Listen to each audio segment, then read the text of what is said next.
Persib Bandung dengan Persik Kediri akhirnya imbang 0-0 tanpa gol, dan di sini saya hanya ingin mencoba mereview untuk apa yang saya dapatkan di pertandingan Persib Bandung dengan Persik Kediri kemarin sesuai dari penglihatan saya, opini saya, dan pendapat saya. Jadi sebelum kita memulai mereview, saya ingin memberikan semangat untuk supporter Persib Bandung walaupun ini belum bisa menjuarai Liga BRI Indonesia, tapi penampilan dari Persib Bandung di musim ini tetap konsisten, yang artinya terus berada di segmen papan atas. Jadi walaupun nggak menjuarai, tapi kita juga harus mengapresiasi bahwa Persib Bandung adalah tim yang terus konsisten berada di segmen papan atas. Walaupun belum mendapatkan bonus yaitu juara ya, tapi kita juga harus apresiasi kerja keras dari seluruh pemain manajemen Persib Bandung mempertahankan konsistensi dari Persib Bandung di musim ini ya, yang terus berada di segmen papan atas. Jadi itu semangat untuk semua supporter Persib Bandung. Langsung kita bahas di pertandingan Persib Bandung dengan Persik Kediri. Saya ingin melihat line up-nya dulu bahwa Persik Kediri bermain full tim ya, walaupun Adi Eko dipasang dengan Taufik. Lalu dari Persib Bandung juga full tim. Di sini Ezra Walian sebagai gelandang serang, Bruno di sebelah kanan, dan bek kanan dari Persib Bandung tidak ada nama Hen-Hen. Jadi boleh dibilang kedua tim sama-sama lah seimbang untuk line up yang diturunkan ya, pemain-pemain intinya semua bisa bermain. Jadi di babak pertama yang saya lihat atau saya bisa menyimpulkan untuk pertandingan ini bahwa kualitas pemain menjadi pembeda di pertandingan kali ini, dan juga strategi kedua pelatih menjadi pembeda di pertandingan kali ini. Jadi saya hanya fokus dua aja untuk statement di pertandingan kemarin. Secara kualitas pemain, Persib Bandung masih di atas dari Persik Kediri yang saya lihat. Tapi dari strategi permainan, ini Persik Kediri yang lebih berhasil ketimbang dari Persib Bandung. Jadi ini plus minus yang saya dapatkan di pertandingan kali ini, dan saya coba menjelaskan kepada kalian secara pelan-pelan apa sih yang dimaksud dari kualitas pemain yang saya bilang dan juga strategi dari kedua tim. Di babak pertama, Persik Kediri mendominasi permainan dari Persib Bandung, menguasai bola possession, melakukan pressingnya juga berhasil. Jadi di babak pertama ini boleh dibilang pertandingan milik Persik Kediri lah, yang mengontrol pertandingan ini Persik Kediri. Dan Persib Bandung yang saya bilang tadi bahwa kualitas pemain dari Persib Bandung yang cukup bagus, tapi dengan tidak didukungnya strategi yang cukup bagus dari coach Robert Rene, juga tidak cukup membuat pemain-pemain Persib Bandung ini terlihat terlihat bagus gitu loh permainannya. Semua sektor, dari sektor belakang, tengah, depan, sayap, Persib Bandung semuanya tidak terlihat di pertandingan di babak pertama ya, di pertandingan kali ini. Justru Persik Kediri yang benar-benar terlihat di semua sektor tengah, depan, belakang, ini semua terlihat. Bahkan pressing dari pemain Persik Kediri sampai ke depan ya, sampai ke area setengah lapangan ke depannya Persib Bandung. Dan ini berapa kali Persib Bandung kewalahan ketika mendapat pressing yang bertubi-tubi dilakukan oleh pemain Persik Kediri. Dan ini tentunya strategi dari Javier Roca melakukan pressing. Dan ini boleh dikatakan berhasil karena aliran bola dari Persib Bandung nggak bisa berjalan. Dan di sini yang saya soroti adalah penampilan dari Ezra Walian.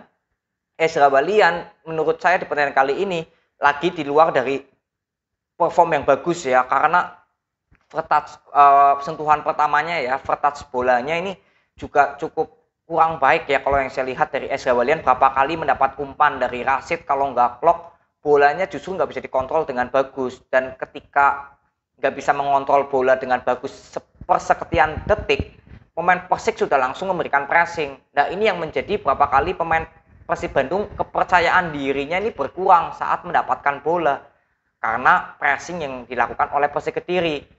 Dan peluang yang dilakukan oleh Persib Bandung itu kebanyakan melalui skill individu. Ketika Bruno melakukan skill individu atau sprint, lalu Fred Butuan ya, peluang yang hampir mencetak gol, Fred Butuan melalui sisi kiri melakukan gojekan ya, tapi kiper dari Persik Kediri juga bisa menangkis ya shoot dari Fred Butuan.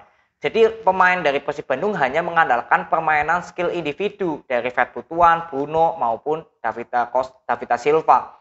Dan Davita Silva juga kalau berapa kali melewati pemain di tengah, pemain Persik Kediri juga pemain tengahnya sangat rapat. Jadi berapa kali bisa menutupi pergerakan dari Davita Silva, kecuali kalau melalui Bruno atau Fred Butuan, tapi penampilan dari Yusuf Maelana, bek kiri dari Persik, dan juga Ibrahim Sanjaya di pertandingan kemarin juga cukup bagus. Bisa menutupi pergerakan Bruno dan juga Fred Butuan, walaupun di sebelah kiri beberapa kali Ibrahim Sanjaya sempat kewalahan ya menjaga Fred Butuan. Tapi kembali lagi ya, finishing dari Persib Bandung, pemain-pemain Persib Bandung ini cukup bagus sebenarnya. Fred Butuan ya walaupun masih shootnya ketangkis, tapi paling nggak on target lah, berhasil masuk ke sektor pertahanan area petak penaltinya Persik Kediri. Nah, untuk Persik Kediri saat membangun serangan, ini yang saya ingin katakan adalah kualitas pemain yang tadi saya bilang. Jadi berapa kali Persik Kediri ini mampu melakukan positioning ball ya, membangun serangan secara perlahan dari tengah ke sayap, sayap langsung berikan umpan kepada EC berapa kali, lalu memberikan shoot dari luar kotak penalti. Tapi yang saya lihat, peluang-peluang yang harusnya bisa dicetak oleh Persik Kediri ini selalu kandas ketika pemain Persik Kediri berusaha masuk ke area pertahanan dari Persib Bandung.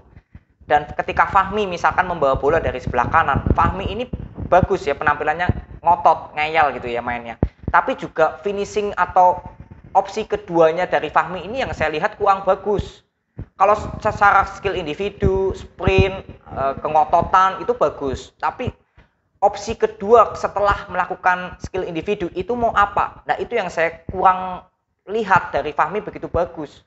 Beda dengan Faris Aditama sebelah kiri, terlihat jelas ketika melakukan intercept atau melakukan skill individu, opsi keduanya jelas, entah melakukan crossing atau membalikan bola, membalikan kembali, kasih ke Makado gitu. Ini jelas opsi keduanya. Tapi kalau Fahmi berapa kali yang saya lihat opsi kedua setelah melakukan skill individu atau sprint, ini mau kemana ini bingung saya lihat. Berapa kali memberikan crossing juga, crossingnya nggak pernah melihat dulu posisi EJ ada di mana. Jadi kayak terkesan memberikan crossing ini asal-asalan aja. Beda dengan Faris Aditama sebelum melakukan crossing, ini melihat dulu posisi EJ ada di mana. Ya, ada satu peluang dari Faris Aditama yang memberikan crossing, membuat sektor lini belakang dari Persib Bandung ada miskom ya, TJ Pakualam dan juga Ahmad Jufrianto. Dan hampir terjadi gol sebenarnya, tapi bolanya masih terlalu tinggi dari EJ. Jadi peluang yang terjadi untuk Persik Kediri kembali lagi saya bilang ke kualitas pemain yang dimiliki. Dan EJ pun sebenarnya di pertandingan kali ini nggak bermain cukup bagus. Jadi saat kemarin lawan Barito juga sebenarnya nggak cukup bagus penampilan dari EJ. Berapa kali EJ ketika mendapatkan bola terlalu lama ya.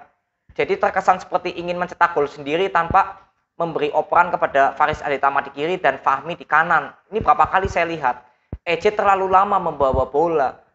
Jadi kalau penampilan EJ di pertandingan kali ini yang saya lihat masih belum terlalu bagus seperti perform seperti biasanya lah. Terlalu lama membawa bola berapa kali saya lihat. Jadi ini ya di babak pertama yang saya dapatkan adalah strategi dari Persik Kediri yang berhasil, tapi karena kualitas pemain yang saya lihat masih opsi-opsi kedua yang tadi saya katakan dan penampilan EJ kurang bagus.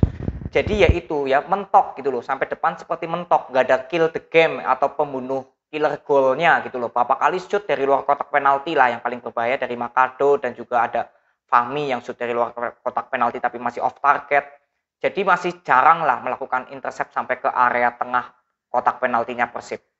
Dan untuk Persib Bandung di babak pertama secara strategi ini benar-benar keteteran ya, kewalahan dengan permainan pressing yang dilakukan oleh Persik Kediri. Walaupun kualitas pemain dari Persib Bandung ini semuanya bagus ya, di atas rata-rata semua. Tapi kembali lagi dengan tidak didukungnya strategi, ya permainan Persib Bandung terlihat seperti apa ya, kalah di semua sisi lah oleh pemain-pemain Persik Kediri. Semua sisi sayap, sisi tengah, sisi belakang ini terlihat semuanya kalah gitu loh dari Persik Kediri yang saya lihat, karena strategi dari pelatih Javier Roca yang berhasil mengalahkan strateginya Coach Robert Rene. Itu yang saya dapatkan di babak pertama. Lalu masuk kita ke babak kedua. Di babak kedua Persik Kediri tinggal melanjutkan konsistensinya aja sebenarnya, karena di babak pertama sudah cukup bagus. Tapi Persib Bandung yang harusnya merubah strategi. Kenapa? Karena yang pertama permainan dari Persib Bandung ini sudah nggak jalan di babak pertama.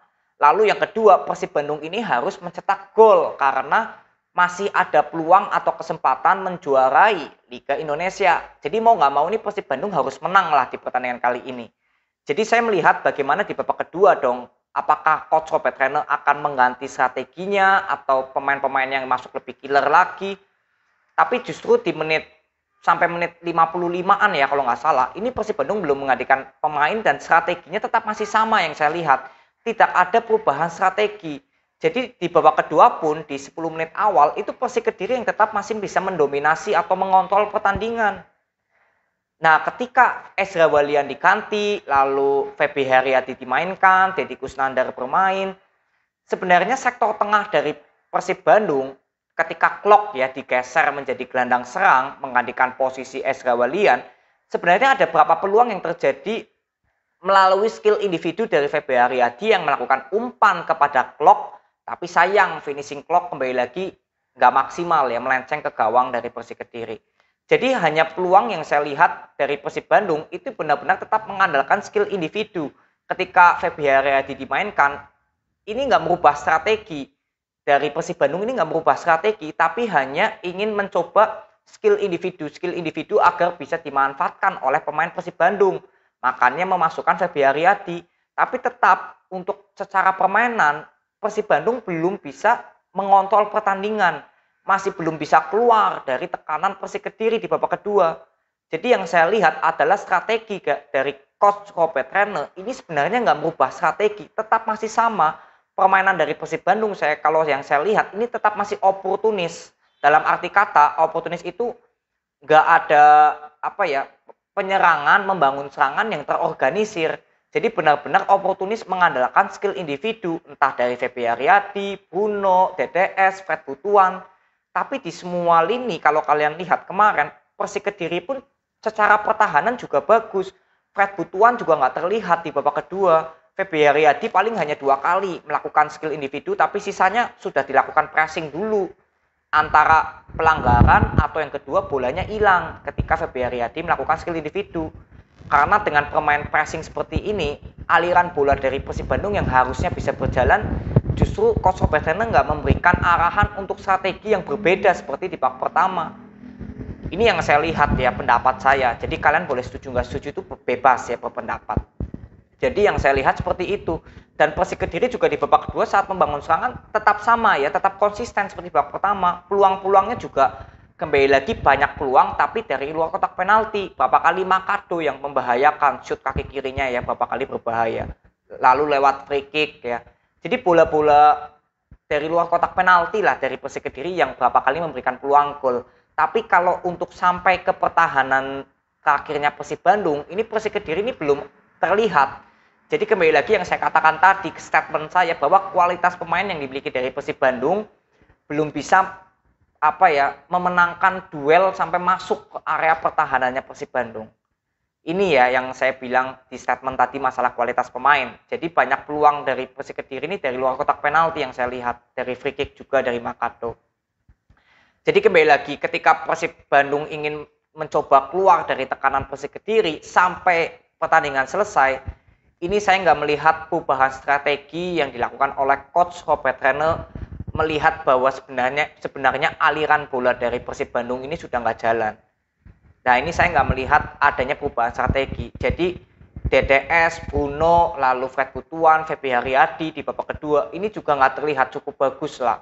Maksudnya merubah permainan ini tetap tidak berubah yang saya lihat. Permainan dari Persib Bandung justru tetap oportunis aja.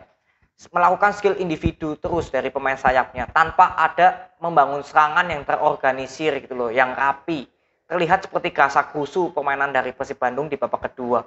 Walaupun dengan target kan harus mencetak gol, tapi dengan permainan yang gasa-gusu, terus pemain tengah dan pemain sayapnya tidak ada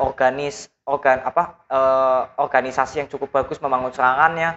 Jadi itu justru membuat peluang-peluang yang tercipta di babak kedua dari Persib Bandung sangat minim. Paling Klok aja yang hampir mencetak gol yang posisinya kosong tapi bolanya masih ke samping tiang gawang. Dan sisanya ya masih ada lagi, tapi yang saya paling lihat peluang yang paling berbahaya ya dari Klok aja itu satu di babak kedua. Sisanya mungkin setengah-setengah peluang. Tapi itu yang saya bisa dapatkan di pertandingan kemarin, bahwa Persib Bandung dengan Persik Kediri, kalau saya katakan yaitu statement saya, strategi menjadi hal yang cukup penting untuk kedua tim. yang saya bisa dapatkan. Lalu untuk kualitas pemain juga sangat terlihat jelas di atas lapangan bagaimana kualitas pemain yang dimiliki oleh Persib Bandung dan Persik Kediri. Tapi kesimpulannya strategi tetap nomor satu. Jadi itu aja review yang aku bisa berikan kepada kalian. Terima kasih yang sudah nonton sampai akhir. Respect banget buat kalian dan tetap semangat untuk Persib Bandung dan tetap semangat juga untuk Persik Kediri. Sampai ketemu di video berikutnya. See you.